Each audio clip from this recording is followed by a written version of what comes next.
সবার প্রতি আন্তরিক প্রীতি ভালোবাসা এবং শুভেচ্ছা জানাচ্ছি। চতুর্থ শ্রেণীর ছাত্রছাত্রীরা, তোমরা আশা করি ভালো আছো। তোমাদেরকে পাঠ দিতেছি কিন্তু আশানুরূপ তোমরা দেখো না। তোমাদের আবারও বলি, যারা সব পাঠ দেখবে তারা অবশ্যই গণিত দক্ষ হতে পারবে, এই বিশ্বাস আমার আছে। আর না দেখলে তো, সব পাঠ না দেখলেও তো দক্ষ হতে পারবে না।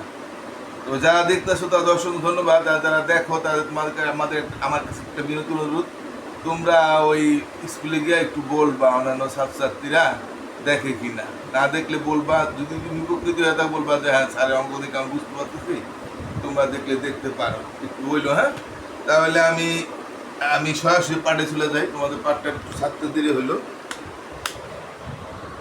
আমি যে অঙ্ক করাচ্ছিলাম তোমাদের, সেটা হচ্ছে 65 পাতায়।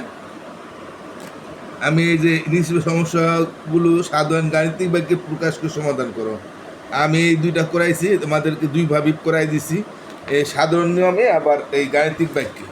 তা গাণিতিক বাক্য আমরা পারবো, আবার সাধারণ নিয়মও আমরা পারবো। তো আমরা এটা একটা অঙ্ক রয়েছে, এখানে আমরা দেখি কি লিখছে। জনাব শম্পার মাসিক বেতন 7,500 টাকা, প্রতি মাসে তার খরচ 7,250 টাকা। তিনি এক বছর কত টাকা জমাতে পারবেন? হ্যাঁ, জনাব শম্পার মাসিক বেতন 7,500। আমরা জানি যে 4টা সংখ্যা হলে প্রথম 1000 হয়, 7,000, তো 7 গেল গা, তো 5,500 টাকা প্রতি মাসে। প্রতি মানে কি? প্রতি মানে 1, প্রতি মানে 1, প্রতি মাসে মানে 1 মাসে, প্রতি বছর মানে 1 বছর। হ্যাঁ, শুধু মাসে বললো 1 মাসে বোঝায়, বছরে বললো 1 বছরে বোঝায়। হ্যাঁ, প্রতি মাসে বলে প্রতি মানে 1 মাসে তার আইলো মাসিক বেতন, মানে বেতন বেতন, মাসিক বেতন মানে 1 মাস বেতন 7,500 টাকা, আর 1 মাসে ব্যয় করে হইলো 7,250 টাকা। তিনি 1 বছর কত টাকা করেন? তাহলে আমরা বিভিন্ন করাই দিই। প্রচলিত যেটা আমরা সাধারণ দিয়ে আমরা যদি আসতো পরীক্ষাতে, আমরা কীভাবে করতাম? আপনি এটা কত পাতার অঙ্ক করতেছি? এটা আপনার 65 পাতা না? 64 পাতা অঙ্ক করতেছি। 3-এর 3। মাসিক সম্পার, জনাব সম্পার লেখছে, জনাব সম্পার লিখি, জনাব সম্পার, তো একটা দাগ দিয়া 1 মাসে বেতন, মাসিক বেতন মানে 1 মাস বেতন, 1 মাসে বেতন বেতন পান আর কি 7,500 টাকা। হ্যাঁ, আর 1 মাসে ব্যয় করেন বা খরচ করেন, ব্যয় করেন বা খরচ করেন একই কথা, 7,250 টাকা। তাহলে তুমি খরচ লিখতে পারো, বইয়ের মধ্যে খরচ আছে। সুতরাং 1 মাসে জমা থাকে, যেটা আয় করে তার থেকে ব্যয়টা বাদ দিলে তো জমাটা থাকবো, তাই না? যেমন তুমি যদি 5 টাকা আয় করে 3 টাকা ব্যয় করো, তাহলে 1 মাসে যদি তুমি 5 টাকা আয় করো আর 2-3 টাকা ব্যয় করো 1 মাসে, তাহলে তোমার 2 টাকা আয় থাকবো না? এটা আমরা কী করবো? বিয়োগ করবো। এটা বিয়োগ দেখাই দিতে পারবো, চিহ্নটা দিয়ে দিলে ভালো হয়, না দিলে চলবো। 0 0, 5,205 হইলে, হাতে হইলে 1, 3,502 হইলে, এই 250 টাকা সে 1 মাসে জমা করতে পারে। ঠিক আছে? তাহলে কইছে 1 বছরে সে কত টাকা জমা করতে পারে। আমরা জানি 1 বছরে কত মাস? 12 মাস। এটা আমরা পরও লিখে দিতে পারবো। 12 মাসে জমা করে, 12 মাস জমা থাকে কত? 250 রে 12 দিয়ে গুণ। আর তুমি এটা হেনও লিখে দিতে পারো। হ্যাঁ, যেহেতু এটা হলো যেহেতু, যেহেতু কীভাবে লেখে জানো? 2টা পুটুলি দিয়া মাছ নিচে একটা পুটুলি, এটা হইলো যেহেতু।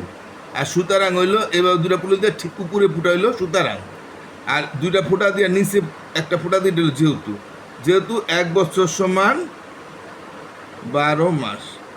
তোমরা একটু এদিক থেকে আসলে আমার এই লেখাটা লিখতে কোনো সমস্যা হতো না। আমি একটু এদিকে আর তোমরা থেকে আসা যাইতো। তাইলে আমার 12 মাস শেষে কত টাকা জমা করতে আছে? 12-25 পূরণ করলেই 0 পূরণ 0 দিয়ে দিলে হয়ে যায়। তা আমরা গুণটা আমরা এখানে আমরা করতে পারি, অথবা এখানে দিয়েও আমরা লিখতে পারি। এখানে দিয়েও করে দিতে পারো, আর নাহলে অন্যখানে করে তুমি এখানে বসাই দিবে। আচ্ছা, অন্যখানে যদি আমরা করি তাহলে তুমি এই সাইডে বা যে কোনো অপোজিট পাতায় তুমি রাগ করতে পারো। হ্যাঁ, 250 আমরা 12টা পূরণ দিই, অপোজিট পাতায় করতে পারো। এখানেও দেখাইতে পারো 2 0 5 9 10 2 2 5 0 1 0 0 5 5 2 2 0 0 5 5 0 আর 2 1 3। এই 3,000 টাকা সে 1 বছর আয় করতে পারে।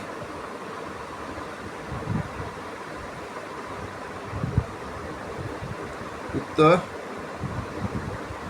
এই 3,000 টাকা সে 1 বছরে আয় করতে পারে। এখন আমাকে এটাকে বলছে আমারে যে গাণিতিক বাক্যে সাধারণ গাণিতিক বাক্যে প্রকাশ করে সমাধান করো। তাই আমরা যদি গাণিতিক বাক্যে করি তাহলে কীভাবে হবে? যেমন মনে করো সে 75 1 বছর সময় কত মাস? 12 মাস।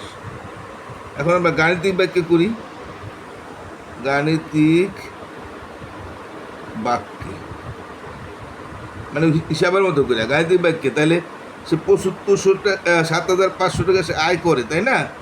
আর ব্যয় করে হইলো 7,200, 1 মাস হইলো 7,500 টাকা আয় করে, হ্যাঁ। আর সে 7,200 ব্যয় করে 1 মাসে, তা 12 মাসে কত টাকা বারোটা পূরণ দিয়ে দিবা। তাহলে 250 থাকে, 250-রে এই যে 12টা গুণ, এটা পাইলাম আমরা 3,000। তাহলে 1 বছর সে এত টাকা আয় করে। তুমি টাকা লিখে দিতে পারো, 3,000 টাকা। তাহলে হয়ে গেল উত্তর।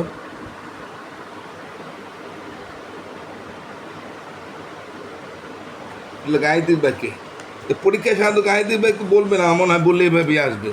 তা এখন আমরা এই 4-5 দুটো অঙ্ক টুকরা দিই, এটা গাণিতিক বাক্যে করতে কয় না, এটি সরাসরি করতে গেছি। তাহলে চতুর্থ শ্রেণী আমরা এবার আমরা ই করি, 65 পাতার অঙ্ক করি। 65 পাতায় কী আছে দেখি, 65 পাতার অঙ্ক করতে আমরা করতেছি।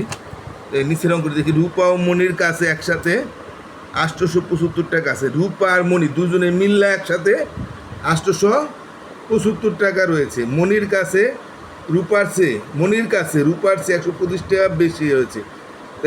কার কাছে বেশি আছে? মনির কাছে। কার থেকে? রূপার থেকে। তাহলে রূপার 125 টাকা কম আছে, হ্যাঁ। মনির কাছে রূপার চেয়ে 125 টাকা বেশি আছে, তাহলে মনির কাছে বেশি আছে না, তা রূপার তো মনির থেকে 125 টাকা কম আছে। মিনা রূপা প্রত্যেক কত টাকা আছে? এখন কার কম আছে?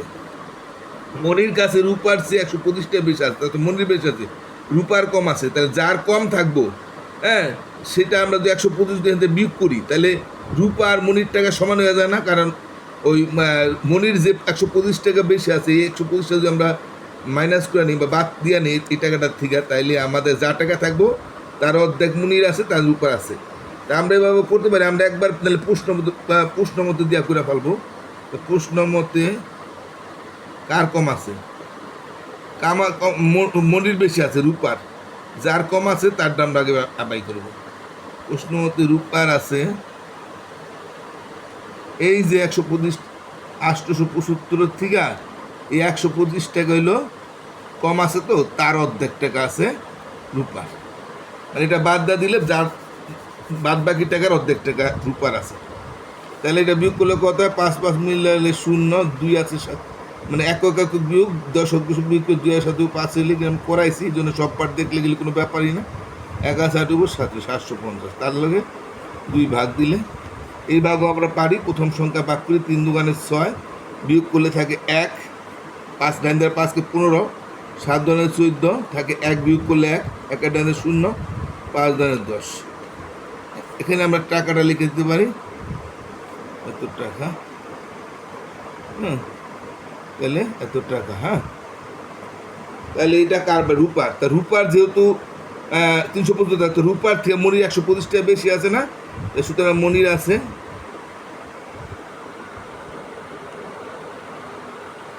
এই 375 থেকে আরও 125 টাকা মনির বেশি আছে, তো 125 টাকা আমরা যোগ দিয়া দিই, তাহলে হয়ে যাবে। তাহলে কত হয়? 5 একক যোগ করি, 5 5 10 0 হাতে হইলো 1, 10 বিয়োগ করি, 7 2 9, হাতে রেখে 10 0 হাতে হইলো 1, 3 রেখে 4 রেখে 5, 500 টাকা। উত্তর লিখবা, রূপার আছে 375 টাকা, মনির আছে 500 টাকা। উত্তর লিখে যাও, আমি উত্তরটা লিখলাম না, হ্যাঁ। তোমরা লিখবা রূপার আছে 375 টাকা, মনির আছে 500 টাকা, উত্তরে লিখে দিবা। ঠিক আছে, এবার আমরা 5 নম্বর অঙ্কটা একটু দেখি। 5 নম্বর অঙ্কটা কি বলছে দেখো। বলছে পিতা ও পুত্রের বয়সের সমষ্টি 55 বছর। পিতার বয়স পুত্রের বয়সের 4 গুণ। পৃথকভাবে পিতা ও পুত্রের বয়স কত? তো এটাকে আমি আজকে করব নাকি থাকবো? আজকে থাক, আমরা এক লগে একটু করাইলে হয়তো তোমাদের বুঝতে অসুবিধা হতে পারে, বা কালকে আমি এটা দিয়ে পার দিয়ে দিব না, হ্যাঁ। তাই কালকে দেখলে আমি পিতা পুত্র আরেকটা আছে ওই দেখাই দেবো, তাই তোমরা প্রতিদিন পার দেখবা, তাহলে তোমরা পেয়ে যাবো।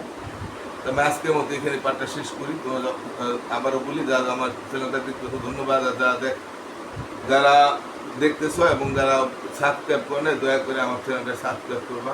আর নতুন যদি কারো দৃষ্টিগোচর হয় কেউ সাবস্ক্রাইব করবা।